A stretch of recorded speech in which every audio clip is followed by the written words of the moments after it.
নমস্কার, আমি সৌমিতা। আজ একটা কেক ডিজাইন নিয়ে তোমাদের সামনে চলে এসেছি। এটা ছিল অ্যাভেঞ্জার্স থিম কেক। এই কেকটা অর্ডার দিয়েছিল আমার এক পুরনো ক্লায়েন্ট, যে আমার থেকে তাদের অ্যানিভার্সারি হোক বা বার্থডে হোক, যে কোনো পারপাসেই আমার থেকে কেক নিয়ে থাকে। 1.5 কেজির মিক্সড ফ্রুট কেকের অর্ডার দিয়েছিল। তার জন্য আমি দুটো আলাদা টিনে 6 ইঞ্চ টিনে আলাদা আলাদা বেক করে নিয়েছিলাম আর 4 লেয়ার্সে ডিভাইড করে নিয়েছিলাম।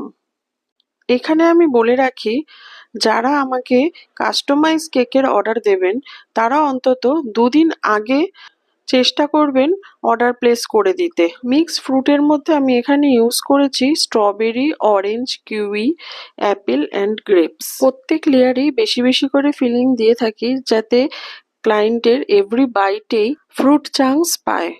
ক্লায়েন্ট আমায় যে পিকচারটা দিয়েছিল সেটা এই রকম ছিল, বাই কালারের, রেড অ্যান্ড ব্লুতে, আর বেস কালার ছিল yellow. All over yellow cover করে আমি কেকটাকে ফ্রিজে মিনিমাম 2 ঘন্টার জন্য সেট করতে রেখেছিলাম, যাতে sponge and cream proper set হয়। এই অবধি তো গেল কেক সেট নিয়ে। এরপর কেকের ডিজাইনের পালা।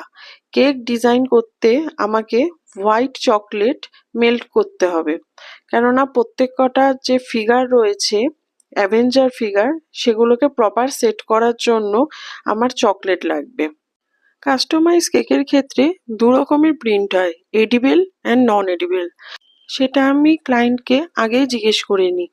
এক্ষেত্রে ক্লায়েন্ট এডিবেল প্রিন্টই চয়েস করেছিল, সেই মতন এডিবেল প্রিন্ট নিয়ে আমি কাট আউট করে নিয়েছিলাম।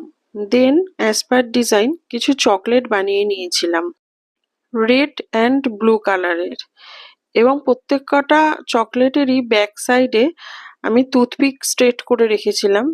সেটা রাখার কারণ, যখন আমি ডিজাইন করব তখন আপনাদের দেখাচ্ছি। এরপর আসি সুপার হিরোদের সাথে। এদের ব্যাক সাইডেও সেম প্রসেসে হোয়াইট চকলেট দিয়ে টুথপিক সেট করে নিয়েছিলাম। তারপর হোয়াইট গানাশ বানিয়ে red and blue colour add করে হাফ হাফ ড্রিপিং দিয়ে রেডি করেছি। ব্লু এর সারফেসটা একটু রাফ রেখেছি, যেহেতু অ্যাভেঞ্জার থিমস, একটু রাফ রাখাটাই মনে হলো আমার বেস্ট হবে, আর রেডটা স্মুথই ছিল। এরপর এক এক করে এডিবেল টপারগুলো পিকচার যেমন ছিল সেরকম ভাবে সেট করে নিয়েছি। এখানে একটা টিপস দিয়ে রাখি, এডিবেল টপার সেট করার পরে এই কেককে কিন্তু আর ফ্রিজে রাখা যাবে না, কেননা এডিবেল ফ্রিজের মধ্যে